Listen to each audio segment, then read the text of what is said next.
মৰমৰ ছাত্ৰ-ছাত্ৰীসকল, আজি মই তোমালোকৰ বাবে অসম জাতীয় বিদ্যালয়ৰ চতুৰ্থ শ্ৰেণীৰ সমাজ বিজ্ঞানৰ সপ্তম অধ্যায় আমাৰ দেশ ভাৰত পাঠটিৰ প্ৰশ্ন উত্তৰসমূহ লৈ আহিছোঁ।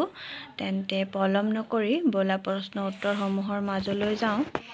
প্ৰথম প্ৰশ্নটো হৈছে পৃথিৱীৰ আটাইতকৈ বেছি বৰষুণ হোৱা ঠাইখনৰ নাম কি?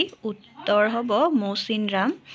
দ্বিতীয় প্ৰশ্নটো হৈছে পৃথিৱীৰ আটাইতকৈ ওখ শৃংগটোৰ নাম কি? উত্তৰ হ'ব মাউণ্ট এভাৰেষ্ট। তৃতীয় প্ৰশ্নটো হৈছে ব্ৰহ্মপুত্ৰ উপত্যকা ভাৰতৰ কোনটো প্ৰাকৃতিক বিভাগৰ অন্তৰ্গত? তোমালোকে উত্তৰটো লিখিবা। ব্ৰহ্মপুত্ৰ উপত্যকা ভাৰতৰ মাজৰ সমভূমি অঞ্চল প্ৰাকৃতিক বিভাগৰ অন্তৰ্গত। তাৰ পাছৰ প্ৰশ্নটো হৈছে উপকূল অঞ্চলৰ মানুহৰ প্ৰধান জীৱিকা কি? তুমি তাৰ উত্তৰ লিখিবা মাছ ধৰা। তাৰ পাছৰ প্ৰশ্নটো হৈছে ভাৰতীয় সংবিধানে বৰ্তমানলৈ কেইটা ভাষাক স্বীকৃতি দিছে? উত্তৰটো হ'ব 22টা ভাষাক। তোমালোকে প্ৰশ্নসমূহৰ উত্তৰসমূহ প্ৰশ্নৰ লগত মিলাই লিখিবা। মই লিখি দিছোঁ, তোমালোকে চাই চাই লিখিব পাৰিবা। তাৰ পাছৰ প্ৰশ্নটো হৈছে খালী ঠাই পূৰ কৰা। প্ৰথম খালী ঠাইটো দিছে থৰ মৰুভূমি ডেছ ৰাজ্যত অৱস্থিত আৰু এই ডেছত তোমালোকে ৰাজস্থান বুলি লিখিব লাগিব। খ নম্বৰ প্ৰশ্নটো হৈছে সাগৰৰ পাৰে পাৰে উপকূল অঞ্চলটো অৱস্থিত। উপকূলৰ তলত ডেছ হ'ব। দক্ষিণ ভাৰতৰ নৰ্মদা আৰু তাপ্তি নদী আৰৱ সাগৰত পৰিছে। তলত ডেছ হ'ব। ভাৰতত সকলো ধৰ্ম সমান বাবেই ভাৰতক ধৰ্মনিৰপেক্ষ ৰাষ্ট্ৰ বুলি কোৱা হয়। তাত ধৰ্মনিৰপেক্ষৰ তলত ডেছ হ'ব। তাৰ পাছৰ প্ৰশ্নটো চোৱা। তাৰ পাছৰ প্ৰশ্নটো দিছে ভাৰত নামটো কেনেকৈ হ'ল লিখা। তাৰ উত্তৰত তোমালোকে লিখিবা আমাৰ দেশত ভৰত নামৰ এজন বিখ্যাত ৰজা আছিল। তেওঁ প্ৰদৰ্শন কৰা সাহস পৰাক্ৰম কৰ্মদক্ষতা আদিৰ বাবে তেওঁৰ নাম অনুসৰি ভাৰত নামটো হোৱা বুলি জনা যায়। তাৰ পাছৰ প্ৰশ্নটো হৈছে ভাৰতৰ অন্তৰ্গত সাগৰৰ মাজত অৱস্থিত দ্বীপপুঞ্জসমূহৰ নাম লিখা। তো আন্দামান নিকোবাৰ দ্বীপপুঞ্জ হ'ব আৰু লাক্ষাদ্বীপ দ্বীপপুঞ্জ হ'ব। এইটোতো তোমালোকে জানা চাগৈ। তাৰ পাছৰ প্ৰশ্নটো দিছে ভাৰতক কিয় ধৰ্মনিৰপেক্ষ ৰাষ্ট্ৰ বুলি কোৱা হয়? তাৰ উত্তৰটো তোমালোকে লিখিবা কোনো এটা নিৰ্দিষ্ট ধৰ্মক ভাৰতৰ শ্ৰেষ্ঠ ধৰ্ম হিচাপে গুৰুত্ব দিয়া হোৱা নাই। সকলো ধৰ্মকে সমান বুলি জ্ঞান কৰা হৈছে। সেইবাবে বিভিন্ন ধৰ্মৰ মানুহে ভাৰতত শান্তি শৃংখলা ৰক্ষা কৰি বাস কৰিব পাৰিছে। সকলো ধৰ্মকে সমান গুৰুত্ব দিয়া হয় বাবেই ভাৰতক ধৰ্মনিৰপেক্ষ দেশ বুলি কোৱা হয়।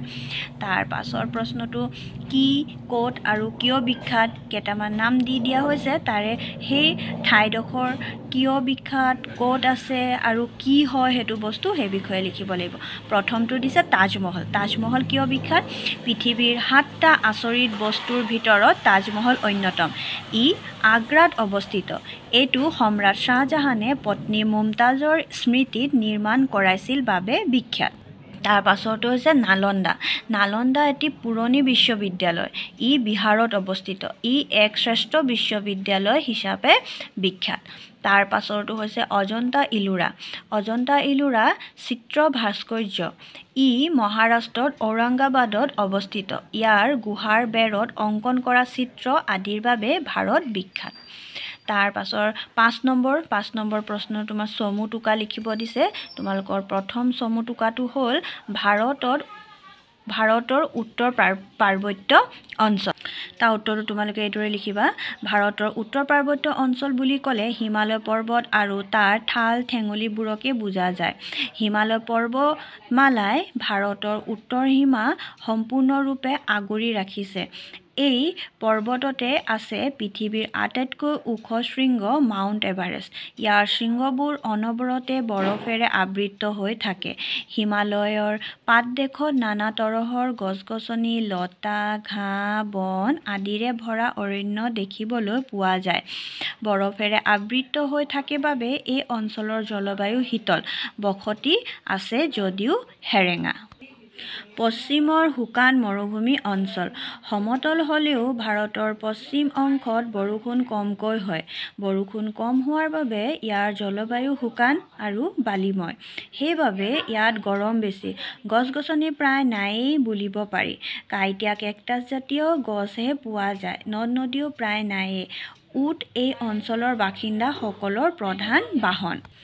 তাৰ পাছতো হ'ব ভাৰতৰ উল্লেখযোগ্য কীৰ্তিচিহ্ন।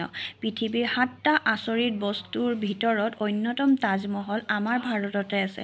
তদুপৰি কুতুব মিনাৰ, লালকিল্লা, জুম্মা মছজিদ, পঞ্চমহল, সাঁচী স্তূপ, অজন্তা ইলোৰা গুহাৰ বেৰত অংকন কৰা চিত্ৰ আদি ভাৰতৰ উল্লেখযোগ্য কীৰ্তিচিহ্ন।